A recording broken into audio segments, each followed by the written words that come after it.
Alrighty, welcome back to my channel, Maybe Between the Pages. My name is Taylor, and today we have another very exciting page-chewing episode with my co-host, PL Stuart. And today, I always point the wrong way. One day, the day is not today, I point the right way. And today, our guests, our illustrious guests, are none other than the Roomies Digest. Yes, the extremely popular, and rightfully so, dynamic duo on YouTube. Booktube. But if you live under a rock and don't happen to know who these two are, I would like to give you guys a chance to kind of do a self-introduction, let people know watching who you are and what you do in the book space. Whoever wants to take it can take it. Nice. Hi, I'm Mo. Monique I always shorten my name. I'm Momo. We're just besties, living out here in LA. We talk about books online. And we're clowns on the internet. We make a lot of funny videos about the reading experience, I would say. And just, the little nuances that only, avid readers not even really avid readers, just reading in general. It always comes down to that. So yeah. And my name's Christine. And I'm going to agree with everything you said. Wonderful. We're starting off wonderfully. Well, that's the plus of having someone that knows exactly how you think, right? The two of you. So you guys have been friends for ages, right? Do you mind if I ask how long the friendship has existed for the two of you? It's been 72 years. 2010. Yeah, so 14 years. Yeah. So back when dinosaurs roamed the earth. Got it. Yeah. That's a long time. That's crazy. Wow. Well, I think a lot of people would give a lot to have a friend that lasted that long, that knows them so well. So I think it's a great thing. But I did kind of want to start by just kind of getting to your origin story, right? So it's 14 years ago, you guys became besties. What kind of made you take the leap into deciding to make videos together? And it's more like me going like a deep dive into YouTube. You know how it is. You're just watching YouTube videos. Wait, hold on. Set the scene. All right, it's 2021. It's the year of COVID. We're all in our house. Okay. Yes. I'm watching a video in my room because we're all not working. Yeah. And Monique comes into my room, busts in like Big Bird. And she's like, Christine, have you ever heard of Booktube? And I go, can't say that I have, weirdo. What are you talking about? And she's like, it's like YouTube, but for books. And I'm like, oh, sick. Yeah. What do you mean? Like, what do you mean? I think She's like, just watch this video. Watch this video. And I'm pretty sure it was Jess, wasn't it? Like, Books Past Bedtime, Jess? Maybe. I'm pretty sure you showed me her video. And you were like, isn't this great? And I was like, I'm confused. What are we doing, though? We're going to talk about books on And I was like, no one's going to listen to us talk about books. Are you kidding me? The dynamic. I sold it. Yeah, and she was like, and she goes, and the name of it. Oh, no. Get this, Christine. The Ragers Digest. And I go, the Ragers Digest? Yeah, like people that go to shows and stuff? Yeah. And I said, no. I said, no. Absolutely not. Right? I said, that won't be, we don't even rage. What do you mean? It was just like, we wanted We literally to don't rage. No, we don't want to rage. We never rage. In fact, you go home early from parties. That is untrue. But yeah, so I was sent back to the drawing board. And I was like, no, you didn't even leave the room. You just sat there and we were just spitballing. I thought about it right here in this spitballing. Not this exact couch, but in this room. I remember coming back and being like, Roomies, because we definitely, you're like, perfect, much better. Yeah, it was way better. Better than the Ragers Digest. That doesn't make sense. I was just stuck on the digest part. Yeah, like obviously the Reader's Digest. Yeah, but like, which is an old now anyway. So like, it is a bit of a dated reference, but I got it. It doesn't seem to have hindered y'all at all. Like, we get it. Yeah. That's fine. Well, the acronym's the same. So Yeah, There you go. TRD. That's right. So Mo was the mastermind behind it all, and then you Oh, curated it, Christine, is sure. what I'm hearing. Yeah. I was the catalyst and she steered me onto the road, you know? That's usually how it I happens. see. Monique has an I was idea. gonna say, I just watched your guys' Booktube organization video, and that seemed to be the vibes, you know. Yeah, Most of the I have time. great ideas. Monique has great ideas. She just, when she tries to explain how she's going to execute it, it never makes sense. It's like, honestly, it's kind of like how you tell stories, you know? Yeah. We got our aura read recently, and Okay. well, this was my first time getting my aura read, and she was just like, "Yeah, you have a lot of like, air in your chart, Like creative you, like, energy. you need to work on grounding yourself." And I was like, "You have a lot of imaginative ideas." I'm like, Yeah. "Oh." Meanwhile, my aura was read, and she was like, "You're focused. You're calm. You know exactly what you're doing. When you start something, you finish it." I'm like, "Yes, that's me, baby." Well, it sounds like you guys are a match made in heaven, essentially, when it comes to a creative duo, right? You guys can work together well. But that kind of like perfectly goes into my next question, because just as someone who makes content, this is a solo job over here most of the time outside of page chewing, of course, where PL and I collaborate. But I have an idea and I execute it the way I want to execute it, So, but I'm wondering, with the two of you, clearly your communication is really good. But is there a special way you do the creative process like that so that it flows, or there's, you aren't biting each other's heads off in the middle of it? Like, how does that process go when you're creating with someone else? It would be a lie if we said we didn't bicker in the midst of the creative. Because, like, we do a lot of, like, batch filming. So we film a lot of stuff in a short time period. Yeah. And sometimes it's not how you envision it, or I'm not understanding. Because I don't understand a lot of technical, like, oh, we have to film it this way. I have to be explained very specifically for my brain. Right. And so there is some communication breakdown. But I think it works out in the end. You don't agree? I was just letting you get your thought out. I don't know. I was just saying, it would be a lie if we said we didn't bicker, but obviously, I think we just both are very passionate about like what jokes we want or like how we want it to look. And so, but she's like the one who knows how to do it, and I'm the one that's like, what is like this, No, yeah, I mean. I think a lot of the content we do now is like reels and TikToks, right? So that's like a very specific way to film things. It's like very quick, and you have to have like a succinct like vision for it and like a hook for it. So it's like Monique will come in and she'll be like, "What if we do all this stuff and like we do this and fireworks and all this and da da da confetti?" And I'm just like, "What if we don't do that?" And what if we do like 2 shots, like, da da da da? And then she's like, "Yeah, that makes sense." Yeah.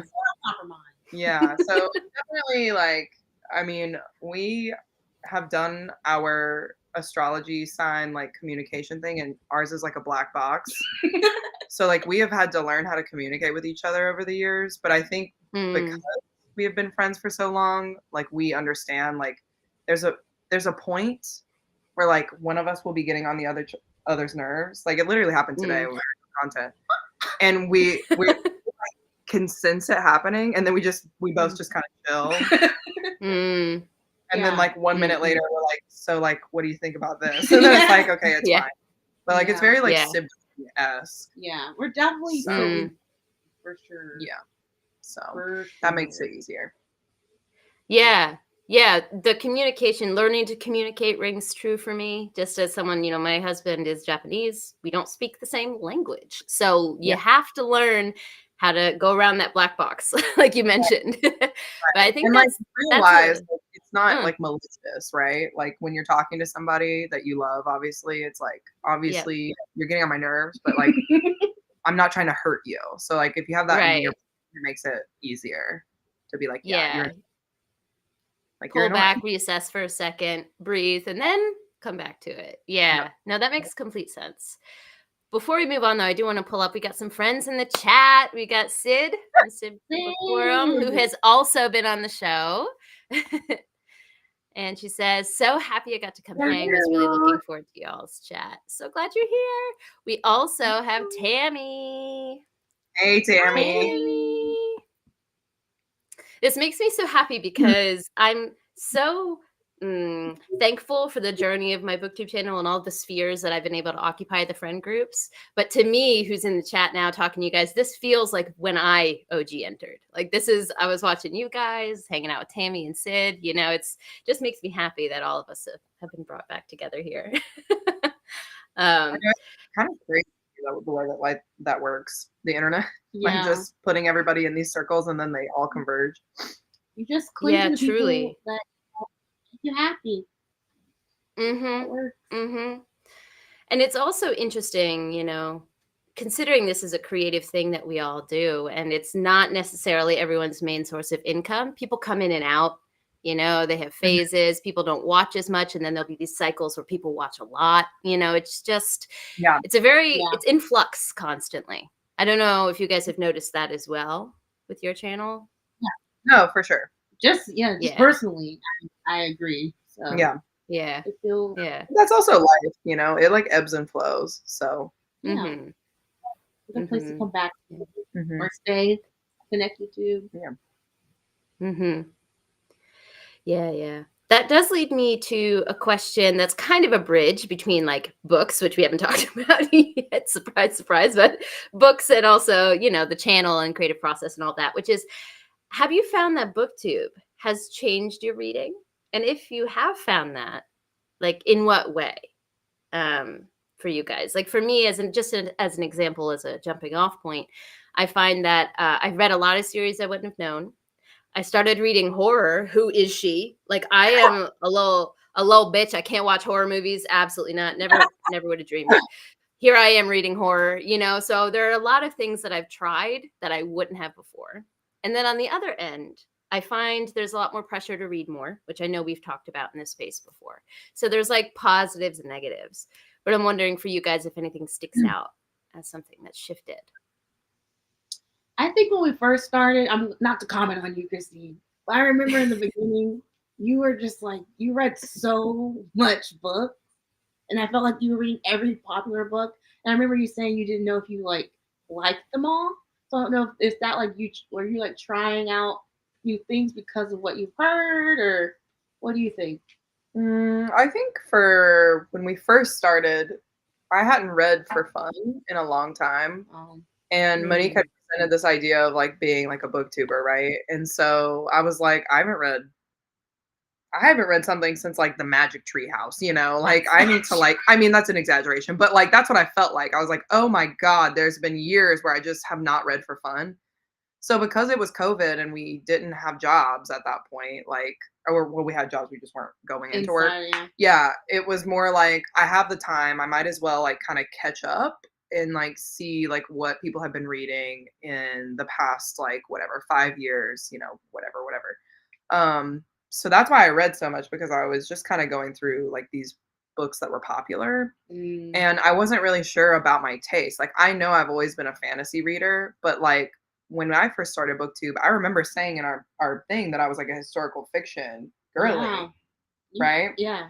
Is that like true? No, it's not at all. I will enjoy a historical fiction every now and then, like Outlander, but also Outlander has like a little bit of fantasy element in it. So it's like, I didn't really know my taste, and I was just consuming everything I could to kind of fine tune that. And now, obviously, like 4 years later, I'm like, okay, this is specifically what I like in the fantasy genre. This is specifically what I like in romance, sci-fi. These are the tropes I like. And that's all because of Booktube, like just getting recommendations off of Booktube. But to your point, it also is a little overwhelming sometimes when people read so much, because we're all just average, you know, Joe Blows, like whatever. So when you see somebody who's like reading like 30 books a month and you're like, you're reading a book a day? You're a crazy person. Like, what's going on with you, you know? So like, I felt like for me, I learned a lot about comparing myself to people and being like, okay, if I'm not doing well, like with my mental health, or like if I'm busy at work, or like whatever, I don't need to pressure myself to be that, even though I am a content creator. You know what I mean? Like the internet's not going to be like, wow, you haven't been producing lately. Like you should be doing something. Like I found that a lot of the community is like, yeah, take a day, take an hour, take an hour. Yeah. Take a month if take you a need minute. to, a year if you need to, and then come Mhm. back and like as long as you're, they're very supportive. So that's what I've learned. I don't know about you, but Yeah, I just embraced once I learned the term mood reader, I just kind of embraced that as my vibe of, of of what it is. So I don't feel really the pressure to keep up. I would like to produce like certain types of content, and I feel like I can only do that if I read these these type of trope books, you know? So like making time to do that is always a challenge. a challenge, but like I don't feel I don't feel horrible about like, oh, I didn't do that today. But yeah, but that's how I think Booktube is good at trying to. Once you figure out where you want to go with Booktube, I feel like it works out. Yeah, like have we figured that out? Can't tell you. I don't know. I mean, I think we found our good footing. Yeah. I mean, that's the thing too. It's like I feel like the internet is always gonna like hopefully always be there, who knows? But like we like I said can ebb and flow. Like we can change and like make things one thing or like, constantly evolve, and I feel like that's what we do. So I don't know. No, that's a really good point, and something that I could use, I could internalize. I could stand to internalize a little bit more. I think I'm just harder on myself. It's never like the group of people I've surrounded myself with. It's like, where's your content? It's like me in my head, like, where's your content? So you guys make a really good point with that.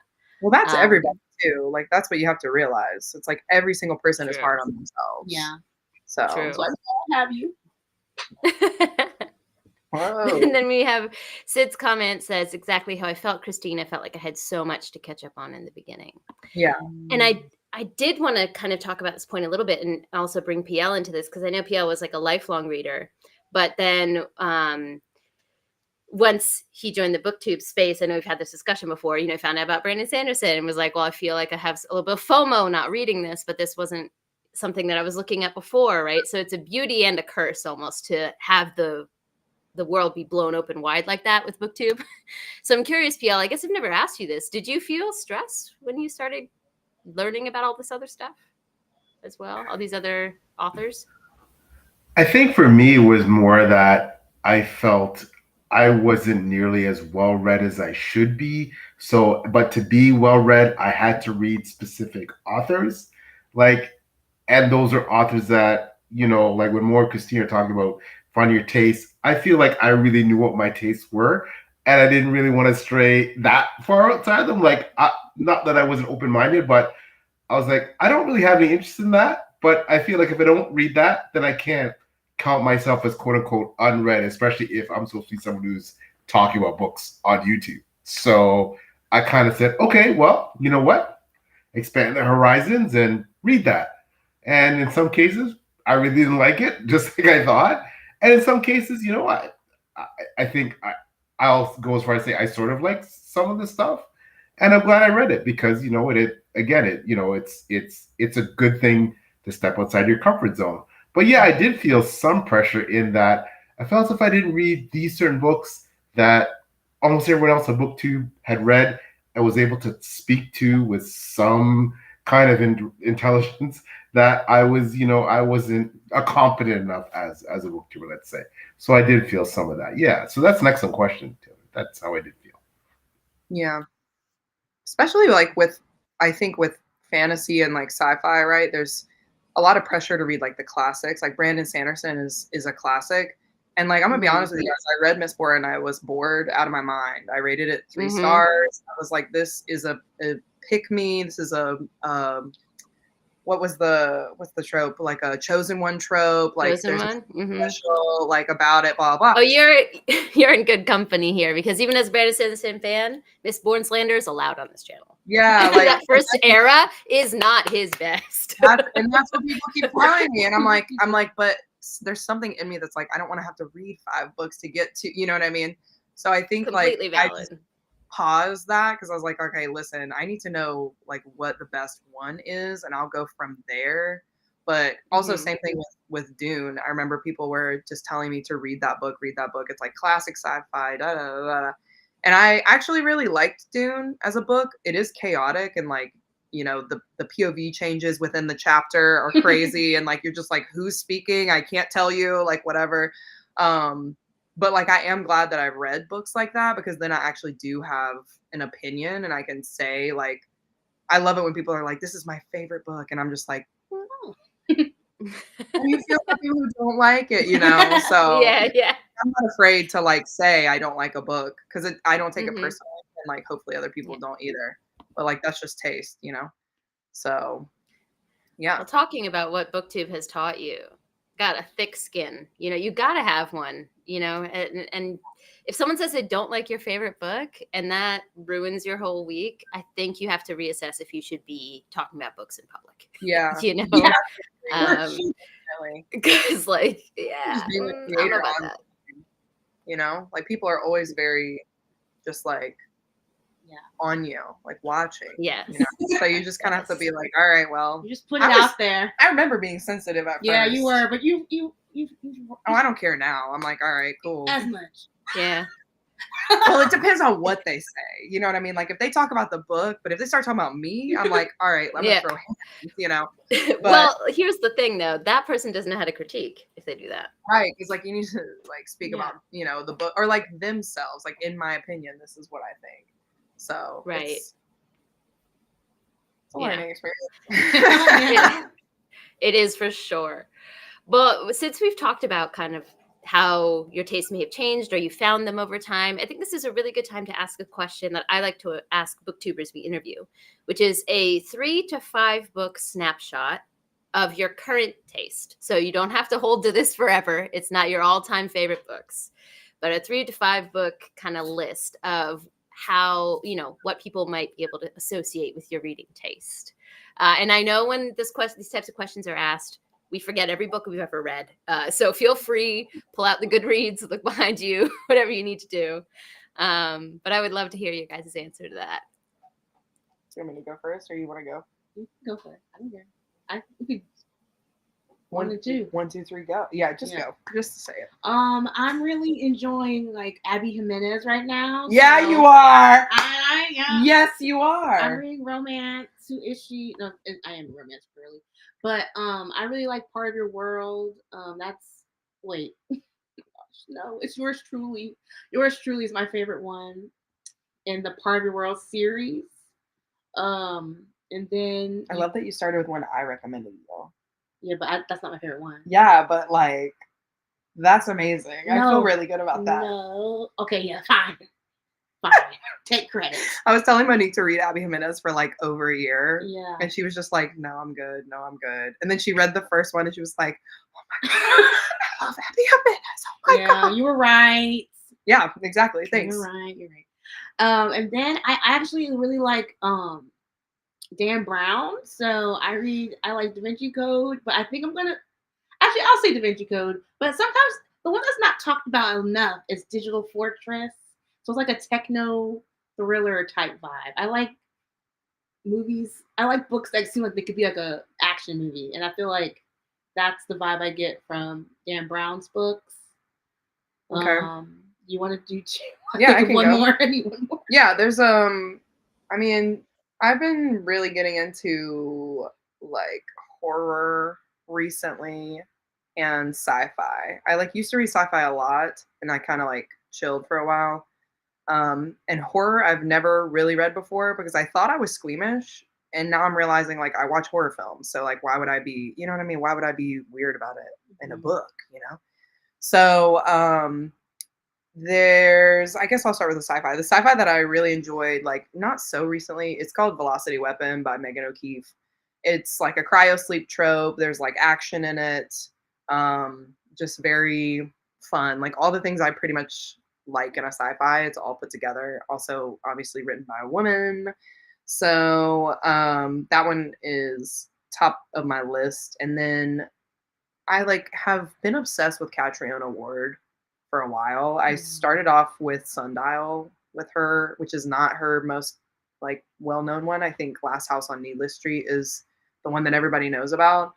but I still like to this day like love her writing. Like I love her, and I've met her in person, and I just think she's so intelligent, and like the way that she crafts a story is so just creepy and like psycho.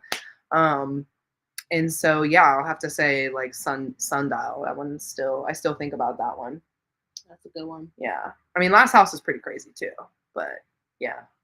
So for you. Nice. I think I was tossed up between sci-fi or horror.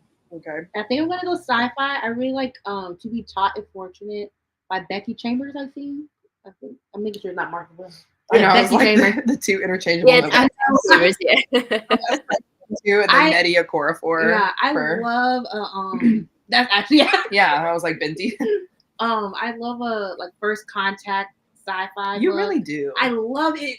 Oh, I love it so much. I like exploring space, but I also like it when they start getting like philosophical and like, you know, what will happen to the world we leave behind and like our future generations. But I also have a specific page length I need. I don't want it to be too long. Like I just read Children of Time recently, and that one, it's good. It's a lot of world building. I really enjoyed it. But the pages. So many. But yeah, so it is a chunky boy. It is chunky, but it was good.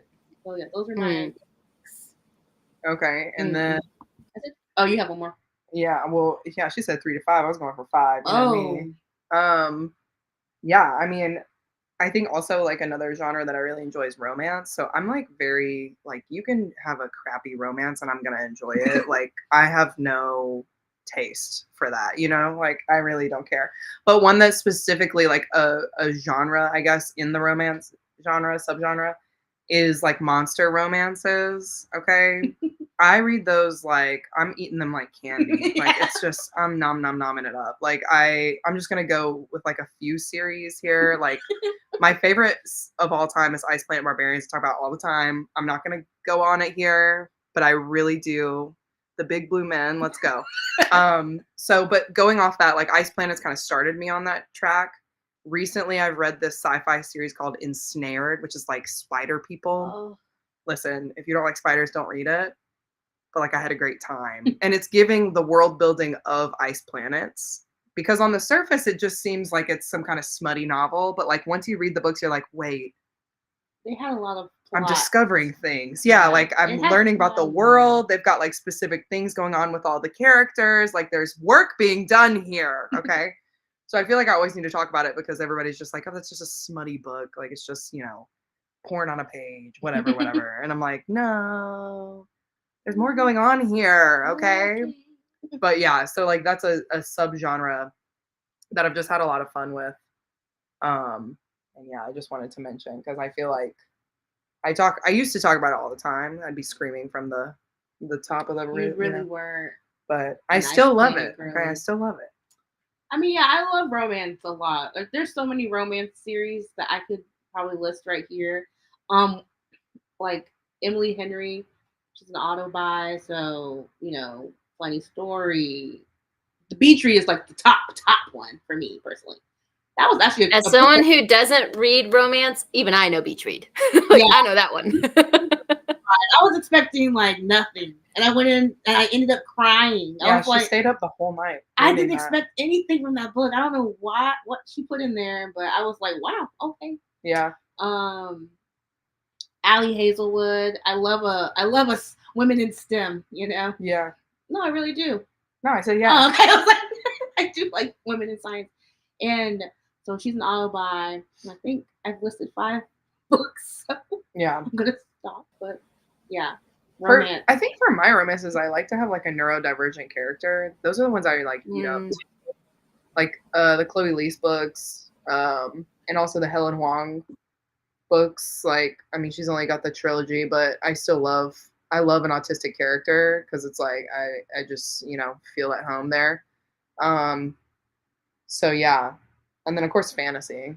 Oh, yeah. Oh, my God. I forgot Legendborn. Wow. Am I? How could you? I was wondering if that one was going to come up. I'm like, has she moved past it? Is it not in the 5 currently? I wonder. It's there. It's always going to be there. I literally was like, what? that I read that I always will talk about, and it's Legendborn. Also, a sleeper is Amari and the Night Brothers. Lord, yes, I have it right behind me. Pride of Place. It's so good. Every book in that series. I'm waiting patiently for the new one. Oh, those are great. Okay. BB Alston, I want to get him on the show so bad because I need to know where these ideas came from. Like so good. I knew his brain. It's so good. Yeah. I mean, I'm like I would say I'm like easy to please with fantasy, but I guess I'm not actually. Now that I think about it, I'm like pretty harsh when I rate fantasy books. You've really narrowed down what you like. Yeah, I mean, I definitely like I hate to say it. I don't mean to sound rude, but you have to have everything in a fantasy. I think like if it doesn't have plot, it doesn't have characters, world building sucks. Like if it doesn't have any like all of these things, I am like this is good, but and I think it's because it's my favorite genre. Unfortunately, I know some people. I'm gonna say I think if it's your home base, right? Yeah, you're gonna be stricter. Yeah, like I guess if it has good characters, it's like easier to forgive. But there's something about it, like if the magic system doesn't make sense, if things are convenient, if the plot holes are there, like if the world is like kind of kooky, I'm like not all in. My favorite fantasy book is where I can really just get lost in it, and like not even realize that I'm not here, you know. So yeah, one that I was reading recently that I really like. It's a YA fantasy, and it's called The Scarlet Alchemist by Kylie Lee Baker. I love. Never heard of it. Of Night. I'm telling you, YA. I was sleeping on it for a while because I was like, oh, I'm too old for this. I'm silly. I'm silly, you know. But she is. I would say her writing is very like horror adjacent. It's like fantasy, but like horror adjacent because she has these scenes where like people will get their heads, you know, and then she's like off, like the character just like goes la la la la la down the road to like do some quest, and I'm like, okay, that just happened in a YA book. Like, let's go. But yeah, I think that's why I like it because I'm getting more into horror now. So. When you say you're getting more into horror, I'm a little curious because as someone who is kind of dabbled in the genre the last year or two as well, I find that I like cosmic horror. Like that's what's really working for me. The Gunmetal God series, there we go, behind me. Yeah, this one, Gunmetal God series. That one is the one that showed me. I was like, okay, creepy things in space, like existential dread. This is my shit. So. Are you kind of in that realm as well, or what do you guys enjoy? Cosmic horror before. I'll say that. You haven't? No, I don't think so, but I'll definitely be looking it up after this for sure. The ones that come off the top of my head are like Maeve Fly. I really enjoyed that one. I've seen that one everywhere. I haven't read it, but yeah. I really like books that make fun of Hollywood, I guess because like we live in LA. And so like that's hilarious to me because like they'll be talking about, you know, Disneyland or like whatever, and I'll be like, ha, that's down the street, you know. So yeah, that's definitely like a play on like Hollywood and kind of like how you can kind of get so caught up in being like an it girl, like an actor, that you don't even see like what's around you, like what's going on around you. And it's definitely like American Psycho, but like feminist, which is fun because that American Psycho was bad. That was not a book. Yeah. So there's that. But yeah, I mean, I'm just kind of dabbling. Like I'm just kind of going with the flow. A horror romance, I guess you could call Butcher and Blackbird. Right? I really like that. Is it a horror? I mean, like they're serial killers and they're chopping. There's an element there. Yeah, like so it's a mix of like two genres that I like, and I really like it. But yeah, when I go towards horror, I like more like the psychological horror part. So like someone's going crazy, or you don't know if someone's gone crazy, or and then like I don't know. I'm not gonna say it's atmospheric, but it's more just like things are just strange. So it's more based in reality, like contemporary settings, like horror stories, or like what's the one? That's the one. That's the one that's in what's it called? IKEA, right? Yeah. Yeah. Yeah. So like stuff like that, where it's kind of like you're making like Catriona does. She does really good at like making settings like in like that feel real. So I don't really too much into like the cosmic part, but maybe that's just my preference. Yeah, like an unreliable narrator. Oh yeah, ooh yes, sign me up. Yeah. I see PL nodding his head over there. Is that a favorite trope of yours too? Yeah, well, what's what I love to read. It's what I love to write, right? Unreliable. Yes, I was giving you a segue to your book if you wanted to. But PL is also an author, and he is the most unreliable narrator I've ever read in my life. It's fantastic. I love an unreliable narrator. That's like honestly my favorite thing. So yeah, yeah. Are we adding that? Yeah. If the author is talented enough, the way they can structure the story around that narration is there's so many ways to play with that and keep things hidden from the reader that makes sense. It has to be a talented author, I think, to pull that off. But when it's pulled off well, you have to be really smart. Really smart. Yeah, and have the person not figure it out. Yeah, that's my favorite part. I think I also like horror for the game of it, but like if my mind's blown, I'll be like, wow, was not expecting that. I'm gonna be honest. Yeah. Like, what was that? What's the one that I wouldn't recommend it, but things have gotten worse since we last spoke. I gave it 5 stars just because it was really like a crazy time. But it's weird. Like I really it's weird, but it's short, so maybe you want to try it. But no, it's weird. Sorry, it's crazy. Oh my god! I'm just like, if you blow my mind, I'm gonna give you credit because I'm like, wow, I was not expecting that in a good way or you need shock factor. You'll give a book 5 stars if it's a literal horrible book, and it's just because it surprises you. Like, what's the one? Things have gotten worse since we last spoke. That's it? Is that what you just said? I'm sorry. I thought you said a different title. My bad. Well, The Truth, but I like that book. Nick Cutter's pretty good. I thought you were talking about the one that was made into a Netflix film. My bad. Oh, no. Oh, Nick Cutter? I DNF'd The Truth because I couldn't do the animal stuff. No. I couldn't do the animals. I was like, no. I mean, it's well written. It's not the book's fault. It was me. That was me. Don't read Sundial then by Catriona Ward. Noted. I shan't. I shan't. Yes, don't do that one. Yeah, it's a line in the sand for me. Can't do animal stuff. So, I did want to pull up just a couple comments here. So this is in the past, but Sid did say, I'm going to pull this up. Part of your world. She agrees, and then also said, "Oh, yours truly is all right too, I guess." I love them both. You're actually my favorite. I need to read her new one just for summer. You really do need to read that. Yeah. I like a book with correspondence, like when they're like writing like notes. What is it? I don't know. I can never think of it. Debregiac?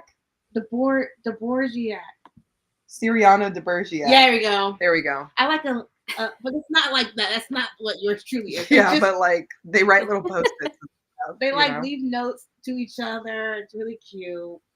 Not fun. Well, I'm definitely gonna have to come back and rewatch this just to write down all these recs, because when I say I don't read romance, I don't mean like I don't read romance. I mean like I don't know where to start. Like I don't pick it up because I love me a K-drama, shoujo manga, all day, every day. Like that's my thing. But for some reason, I don't read books. Huh? I did not say Spy Family in my top 5 books. I failed my ministry. Anyway, Spy Family has got to be in my top 5 books. Anyway, you can't leave Yor and Anya out. Come on now. You can't. No. So yeah, I'll definitely have to come back and get some of these recs written down.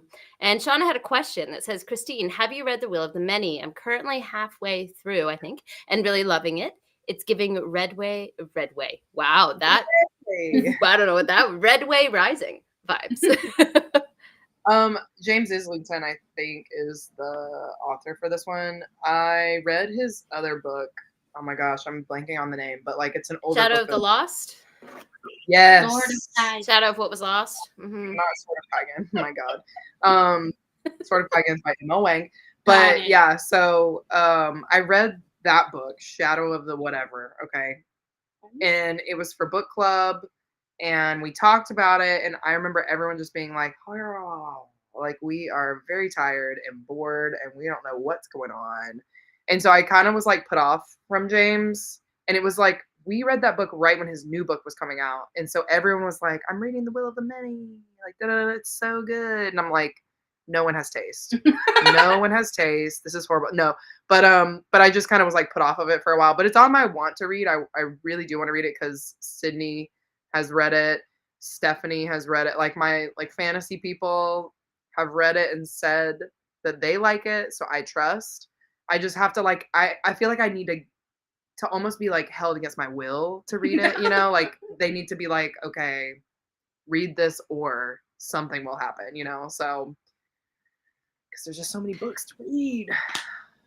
It's absolutely also on my TBR because it swept through the best of series. Like the list in one of the sectors of Booktube I'm part of, everyone in that entire group was like, best book of the year. And I was like, well, now I really want to read this. Also, I have a Broken Binding subscription. So I have this beautiful version. I'm like, I need to read it, you know? And it does. It looks so good. I'm like, okay, I'm glad that he, you know, got through that little hump because let me tell you, that first book, I was like, oh my God. Is it connected or I have no idea. I'm when I tell you I looked nothing up because I was like, I want nothing to do with this. Not like in a mean way, but just like, you know. You're like, I didn't. I don't like to be bored in a fantasy book. Like, there's something about it that, like, that's why Mistborn is like, I have not picked up Brandon Sanderson since because I'm like, oh my God, no, you know. I feel like you have a time commitment when you put into a fantasy. Like, exactly. It's like, you know, easy 600 at least. Well, see, that's so interesting you say that because I'm part of like a private book club. We don't do anything on Booktube, but I talk about the books that we read on my channel. And we all read different genres, which is the fun part of it. So we all pick 2 books, put them in a random number generator, and one comes up every month. And mine finally came up, and everyone's like, shit. Because they're like, this is going to be, because it's going to be so long. The Book That Wouldn't Burn. So for me... I love that book. It's so good. Have you read it yet? I can't wait to read it. No, I haven't started it. I'm waiting for the library to come in. Library known. I picked it because I heard it's got themes that people don't in fantasy would like. But then one of the other members of the group is like, so I started this yesterday because it's fucking massive. And I was like, it's not that big. It's like 500 something pages, you know? It's really long. Oh yeah. Well, and also like getting into it, like it is a little slow because it's like any fantasy book. Like, you don't know what's going on until finally it clicks and you're like, oh my God, I know what's going on now, you know? But like the whole thing of that is like they're going into a library, which is one of my favorite settings. And like crazy things are happening in that setting, right? So it's like, I really like that one. I haven't read the second one yet though. So if you read the first one, you like it, then we can just buddy read the second one. Like, I'm down. Oh, I'd be so down for that. Yeah. So down. I heard, I don't know any of the storyline, but I do know one of the themes it deals with is like information access and, you know, the morality of that and who could be gatekeepers and should there be any. And that's something that I'm really intrigued by. So I have a feeling I'm gonna love it. If I don't, I'm gonna be surprised. Let's put it that way.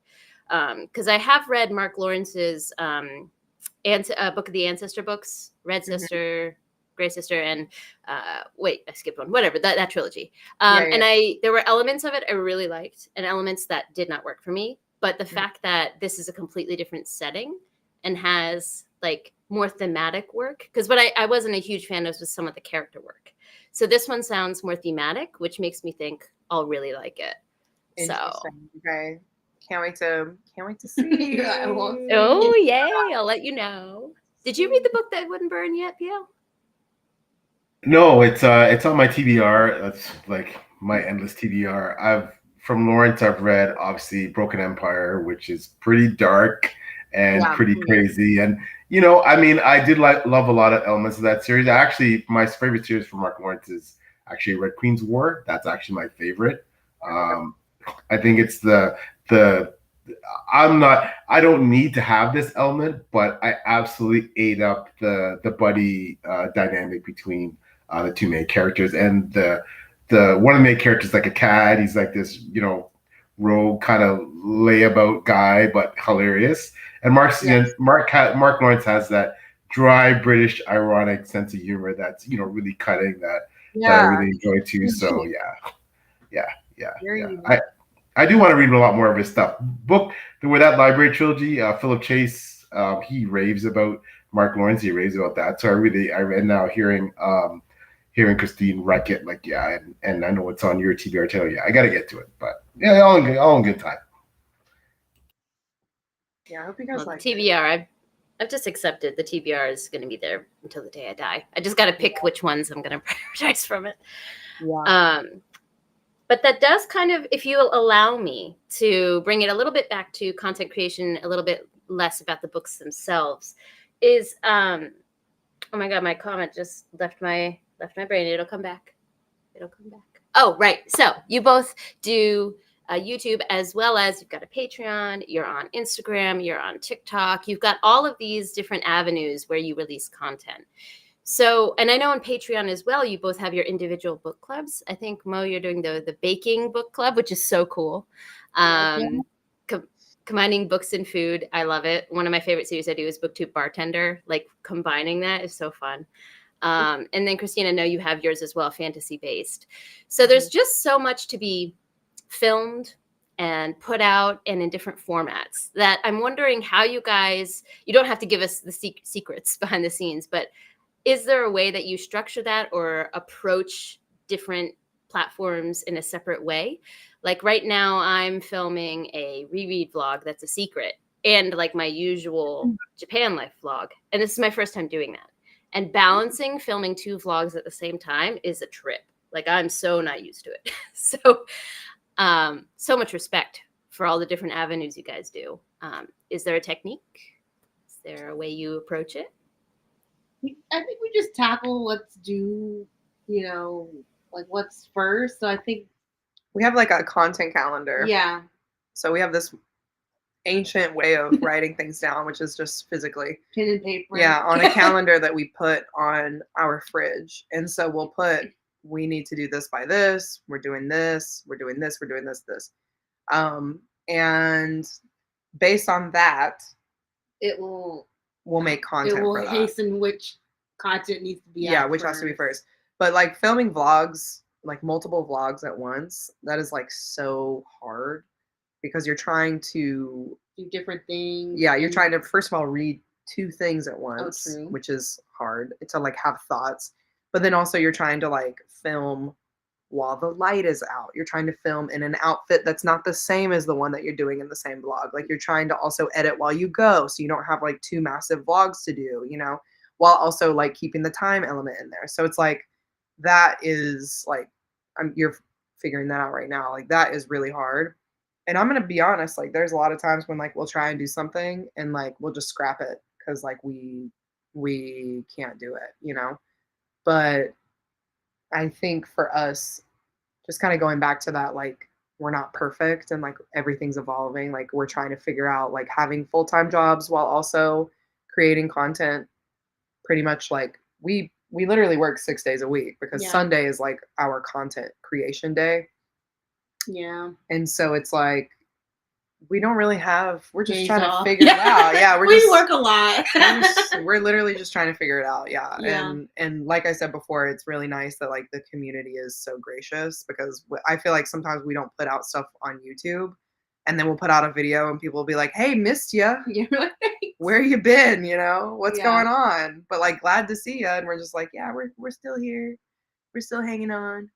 But yeah, we try and do a lot. Yeah. I think, yeah. Yeah. Yeah. It's easy to get, spread too thin. Which like most of the times we are, but we just kind of keep the wheel going. Yeah. I think we get good days where we're like really having fun making stuff. It like it's easier. It sparks it. Yeah. And they were like, yeah, let's go. Yeah. So we just gotta keep getting that like dopamine. Yeah. I mean, the hardest part is the editing part. Like, like filming the content is not hard, at least for me personally. Well, yeah, I suck at editing. Like, I really do. Like, I have anyone. Yeah. I mean, I have a certain style, and it's more like PowerPoint. Hi, welcome to my video title card.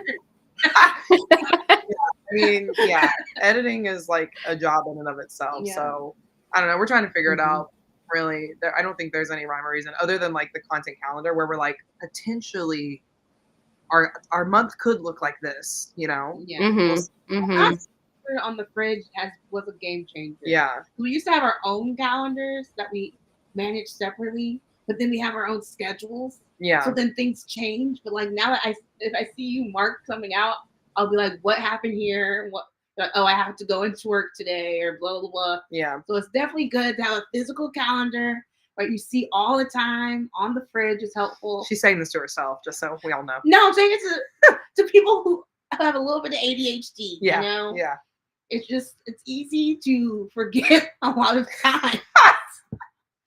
And so it's good to have a. I mean, I agree.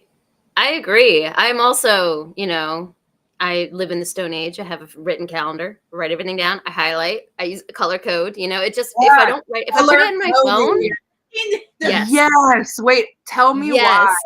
Color coding is one of the most important things because we have like 7 colors on this calendar.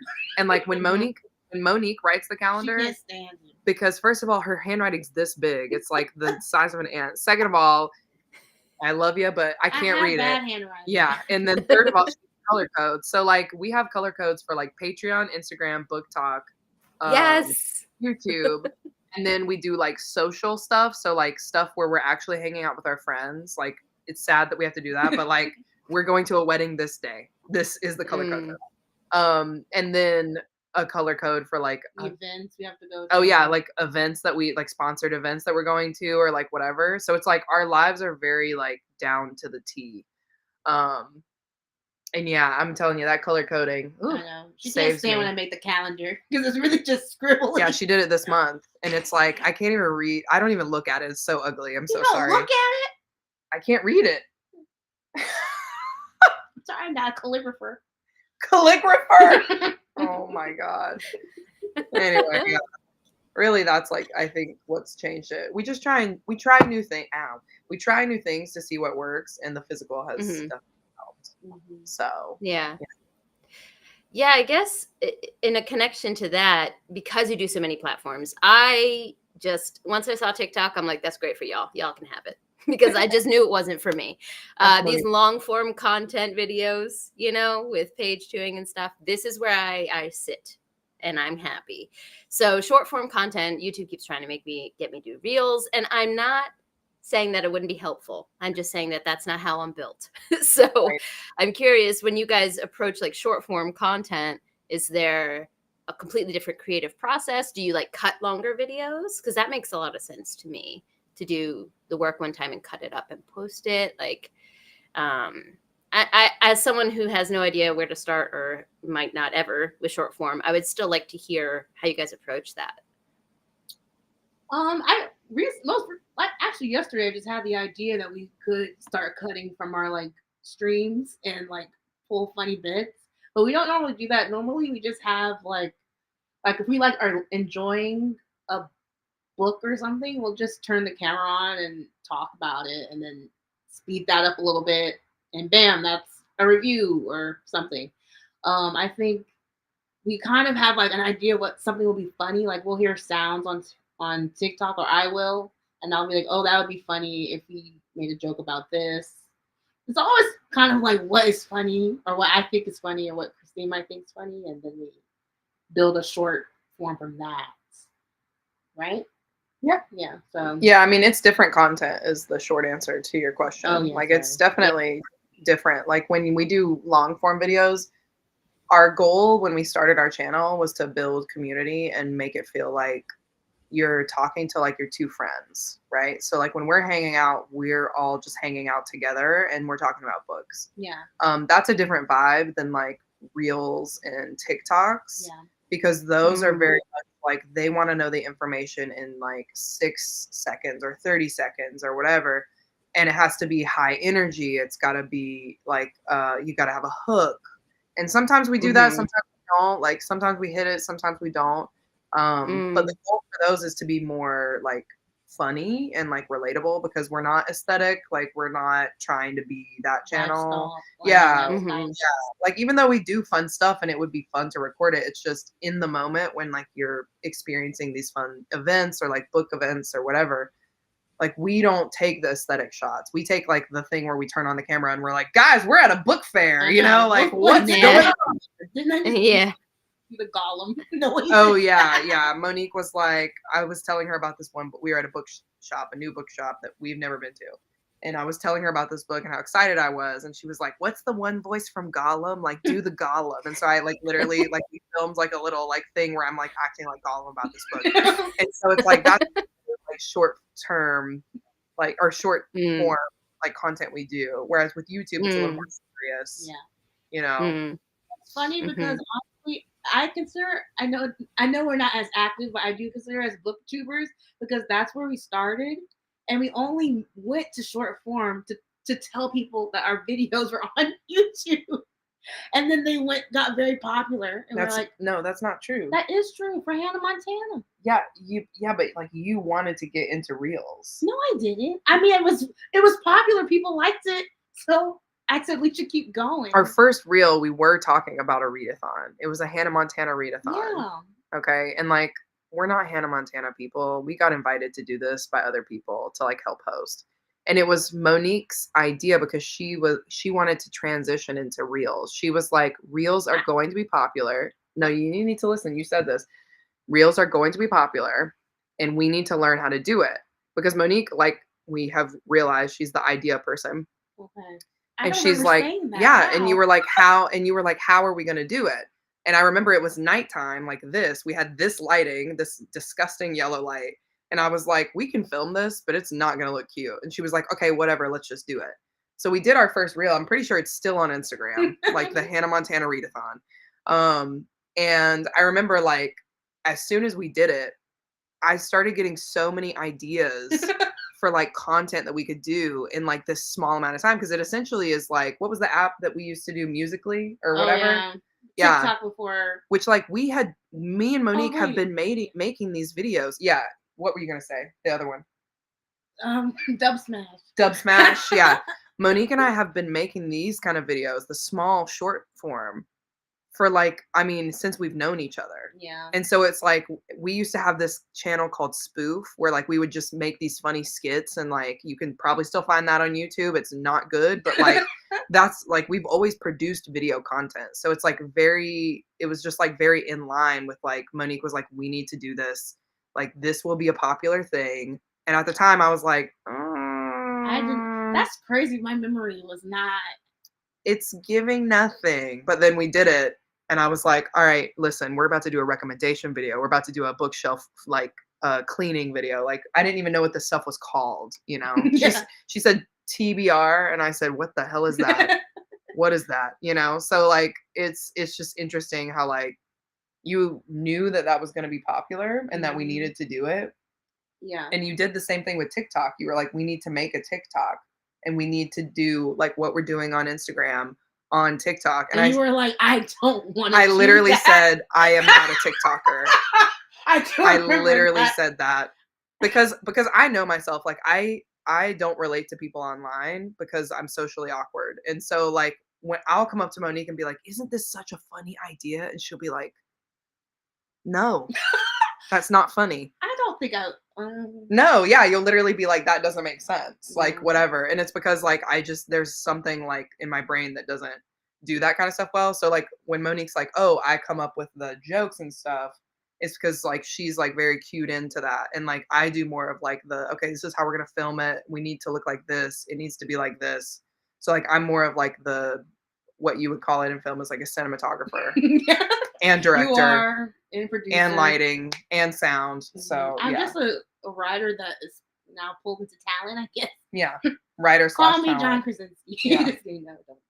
Which isn't to say I don't have some ideas, but like most of the funny ones are literally because Monique is like, oh yeah, we could totally do this. And then it flies. I'm more of like the analytical, like we should do a recommendation video. And that's like that's honestly most of the dancey ones that I'm like recommending books. That's like because I like that kind of stuff. But like the jokes, I never get those. I'm like, yeah, I guess this is funny. And Monique's like, this is hilarious. Like, I guess. I don't know. So Monique knows what the people want. Right. Also, this is completely unconnected, but just based on your vibes here, is Mo the passenger princess of the two of you? Is the vibe I'm getting? She brings the vibes, or no? No. No. Yeah, I thought we take turns. Do you mean like literally, or do you mean like No. sorry? I just mean and this is coming from someone who is a passenger princess. I don't drive in Japan, so, so like funny. no judgment.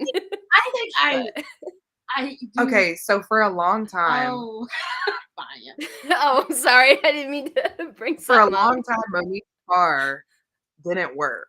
Okay, so she was a passenger princess by force. Yeah. And also, like, I'm a good Right. driver. Like, I'm sorry, but like, I've never gotten in an accident. Like, it is what it is. Like, I've never hit anybody.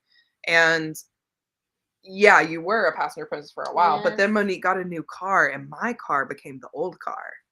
And so I've been the passenger princess. Yeah. And what will happen is like we'll batch create content, and then Monique will be like, "So who's driving?" And I'll be like, "Well, I'm gonna edit our video while we're driving. So are you gonna do that?"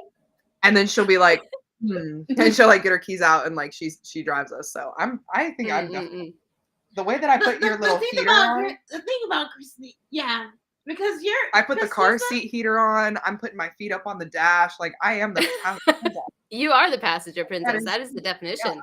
Yeah. Really like the passenger princess was like, that's literally the head is empty. Like if you empty, no thoughts. Like, that's me. Like no clue where we're going. I have to be like, I literally don't care. Please find the address. Where? Where to the place we're going? Don't you know, Mo? You got to know that in your brain. You know, that's well, the and also job of the driver. There's people that like you're around. Like when the person is around, you don't have to think about anything. Like when Monique is around, I know I don't have to think about the thing that we're doing, like directions. I don't have to think about how we get in. She'll be like, so where exactly are we meeting these people? And I'll be like, we're meeting people. What do you mean? And she gets so angry at me, and I'm just like, that's what happens when you're a passenger princess. That is me. Yeah. I'm just technical know-how. So well, I mean, that's when I take a back seat. Yeah, I mean, you will take the route possible to the place, but that's fine. Because I also don't want to. I learned all these from my mother. Okay, we're not gonna make a left into a busy lane of traffic. Yeah. I mean, you're not. We're gonna make a right and go around. Monique's going 35 on the highway. You know. No, I'm not. Yes, you are. Don't lie. Well, don't lie. She gets you there, Christine. I don't know if you and I can complain as another passenger. I don't know if I can complain about Hatha's driving. You know, backseat driving seems a bit off when I do nothing. Right. It gives me time to edit the videos. You know, so there we go. There we go. Perfect. I had to put up Sid's comment here. Oh my God, the Roomies lore. Yeah. The Roomies lore. Well, I know that time goes so fast. We're already at an hour, and I know it's late for PL. So I would like to just kind of circle back around to what we all love, which is books at the end here to kind of close out, which is I asked you for a snapshot, but I'm curious if you guys have anything that you would like to read soon, a favorite you've read recently. Just kind of bring up a book that's been on your mind, whether it's one you'd like to read, one you didn't like, one you've enjoyed. And we can just kind of close out by talking about this thing that we love so much. So for me, I would probably just give you guys time to think for a second. I would say I have two that come up. One is Winnie the Pooh. I finally read Winnie the Pooh, and it is so delightful, charming, 5 bajillion stars. Would recommend it to everyone. And the second one is On the Origin of Species and Other Stories by Bo-young Kim. It's a translated short story collection, Korean sci-fi stories. I always mix up the order of that sentence. But when I read it, it was feeling like a 4-star. It was giving 4. But the more that I've thought about it over the last month, it's creeping up to a 5. It's just really interesting. Mo, you said you like thinking about the effects of the long-term effects of what if this happened to society, far future, far past, that kind of thing. Plays with AI a lot. What the future could look like, post-apocalyptic. There's a lot of really interesting stories in there. And the last story scarred me. So if you like effed up twists, So those two have been living in my head rent free recently. But curious about you guys. Anything that pops up? We recently went to this event for Dark Matter, and I really want to read that book. That's such a good book. Yeah, it just is By such a Blake cool, Crouch. yeah. It's such a cool concept, and I love like the premise of the story. And like I said, I've been getting more into sci-fi recently. I guess like I've been revisiting sci-fi because I've always been a sci-fi reader, but like I just have been reading more and more this year.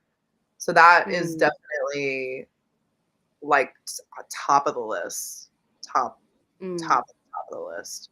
But yeah, for me, I just want to read a bunch of sequels this year. Like I'm trying to like get a lot of sequels completed. So like the book that would burn, you know, that's got a sequel. I've got a sequel for. I was like, what are you looking at? Maybe the book I want. Oh, okay. I've got a sequel for A Space Between Worlds, which is a sci-fi. It's like not a direct sequel, but like it's like kind of in the same world, sort of. And then the last Chloe Lease book, I still need to read. You haven't read that yet? No, I haven't read it. I know, dude. Life just gets crazy. So I feel like for me, like I just want to really work on that list, like kind of like second book in series or like continuation of series. And yeah, that's where I'm at. Yeah, I feel that. Go ahead, Mo. My bad. No, go ahead. Oh, I wanted to also finish a lot of series this year, and I want to read the sequel. I don't know if it's a sequel or the final part of A Prayer of a Crown Shy. I want to read that. I also want to finally read Jade Legacy. I've been putting that off for years. Yeah, just a lot of final moments. I've just been putting off all the ends. You know, I don't want all the conclusions. I've been putting off. Yeah, it's hard. Yeah. Yeah. I feel that actually. I'm very much a middle book girly. Like, I love the middle section where I'm chilling with the characters. God, you know? Yes. I love a second book in a trilogy, like Golden Sun. Yes. Oh my God. Okay. I live for when we know the end isn't here yet, so we know that there's more coming. We don't have to say goodbye. Like the Winnowing Flame trilogy, which you can see behind me. Yes. I was reading the last book, The Poison Song. The Ninth Reign took the best book of the year for me last year. And I was reading The Poison Song, and when I tell you I was so stressed in the middle, I put it down. I was like, this is giving me heart palpitations because it was the last book. You know? I love books like that, though. I love books like that. Yes. So I feel you. Like Lord of the Rings trilogy, favorite one's The Two Towers. Second one. Yes. You know, so I feel you. On that. Okay, and I wanted to, let PL say anything that I took over this conversation because I'm so excited to talk to you guys. But PL, if you had any questions, anything you want to throw in there, I promise you're my co-host still. No, not at all. I appreciate that. And it's just been awesome just to hear what Mo and Chris have been saying. And I think I had some questions, but I think the main one that was really burning inside was that for Mo, you and Chris, I know we all have these. We talked about TBR. Now let's talk about Booktube, YouTube itself. Like I know I'm subbed to I don't know 100 channels. Now how many of those channels I actually get to watch content from regularly? However, I'm subbed to all of them. So so can you tell us a bit about your sub list and what are some of the channels that you kind of like? They're like, okay, if I catch up with this channel or these channels this week or month, what are those channels? I feel like we approach that in two different ways because I'm very much like I only watch my friends. Like I don't actually like to watch people I don't know, but I don't know why. There's something about that. But like Sid, Tammy, Steph, like a lot of fantasy girlies, like let's be honest. But like that's what I like, who I like to watch. And then if I meet someone, if it's on the internet, in real life, whatever, and I know them as a person, then I will find that I'm watching them a lot more. Like Bookborn, Hillary, love her. And that kind of goes into like how I meet people in real life, because I'm very shy when it comes to like groups and stuff. So like if I don't know someone, I just kind of shy away from them. And that's kind of how I consume my content, because I want to like support my friends, but also like watch people that I know, like I love them in real life, you know? Mm-hmm. And then how would you describe me? I think you watch people that you're interested in, but like you don't necessarily know on a personal level. So there are like really big booktubers and content creators that I think you watch and you enjoy, and you don't do it because, you know, you necessarily need recommendations, but you watch them for like inspiration, or like there's something really unique about their channel, you know, like maybe somebody living in Korea who's giving like book recs based on like BTS members. I don't know. I'm just making stuff up, but I feel like that's kind of how you consume your content. So it's more of like a widespread, almost like a bird's eye view, whereas mine is like very like pigeonholed, Tailored, right? yeah. Yeah, it's like tailored.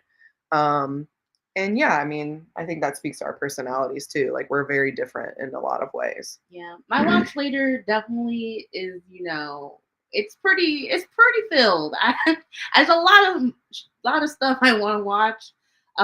But if the thumbnail grabs me, I'll watch it. I'll comment. It doesn't really matter the size of the channel.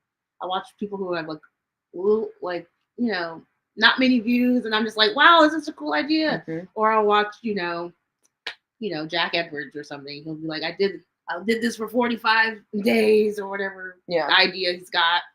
So yeah, if it's like something interesting that I want to sit and think about, I'll take the time to sit and think about it. So you're right. Yeah. Well, that's awesome. No, thank you so much for answering that. I was really curious about that. So, thank you. Yeah, it's, you know, you make the content. When do you have time to watch the content? You got to pick it carefully, you know. And then the dum-dums that we are, picked content where you have to read to make it. So then there's the time to do that, right? It's like, I'm telling you. I'm telling you. When people impressed by everyone.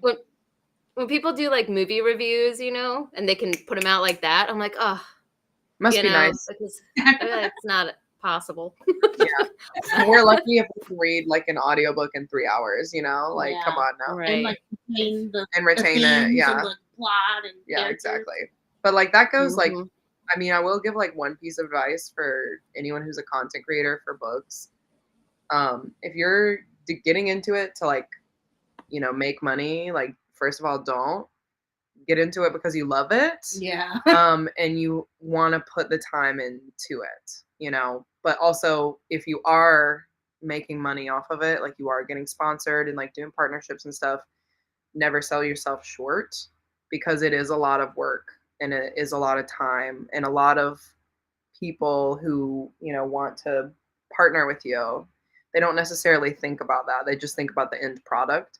So like you know, have to tell them, you have to say, okay, you want us to like, or you want me to do no, I'm just saying like singular. No one's a duo channel, like where, you know, there's not a lot of people like us, but yeah, they want you to create this content, but like you have to read the content. You've got to analyze it. You know, what did you like about it? If you didn't like it, how are you going to say that in a nice way? You know what I mean? Or like whatever. So just like, don't sell yourself short, and don't let people push you around, because if you stick with it long enough, like you'll find your people and you'll find your community, and it will come to you. You just got to keep at it, you know.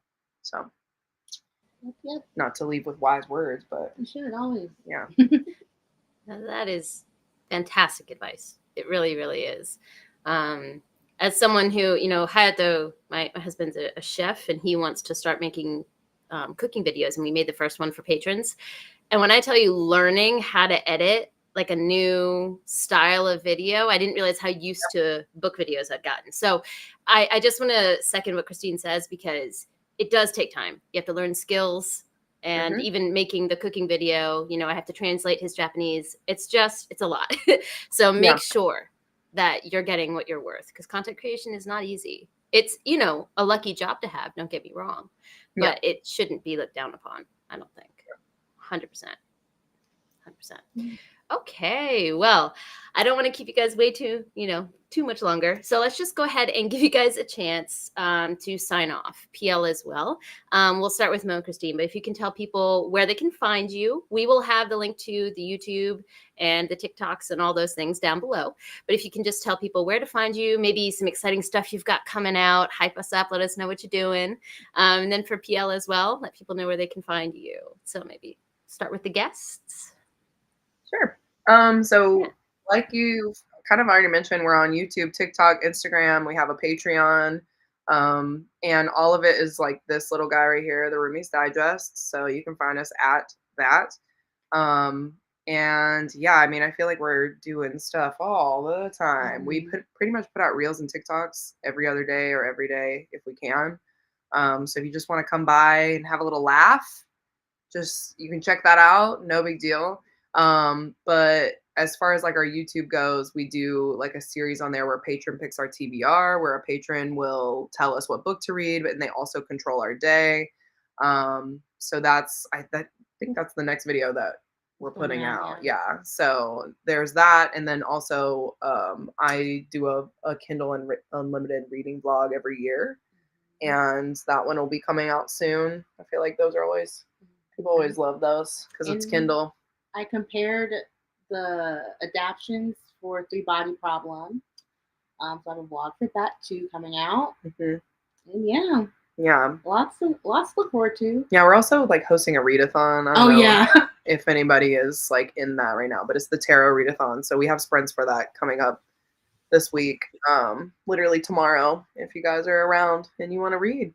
So yeah, we'll be online. Yeah, it's all. Unfortunately, I wish we had like one newsletter where we could like give you links to everything, but like you're just gonna have to fish it out of us. Unfortunately. But yeah, exciting stuff. Yeah. Big thanks. What about you, Pio? Oh, thanks. So, and quickly, just once again, thank you so much, Mo, Christine. It was just awesome to meet you guys. So I subscribed recently. I really I loved watching what I saw so far from your channel. A lot of hilarious stuff, like really funny. So I'm looking forward to watching more. So you guys are awesome. Yeah, P.L. Stuart, you can usually find me beside Taylor doing page chewing on our channels. The books, www.plstore.com, The Drunk King Saga. 4 books out now, book 5, A Pack of Wolves coming out. Thank you, Taylor. In 2025. Also, as Taylor is, I'm an assistant editor with Before Go blog. Shout out to the wonderful Beth Towler, Fearless Leaders. So you can find my reviews there and on Goodreads. That's we'll see it.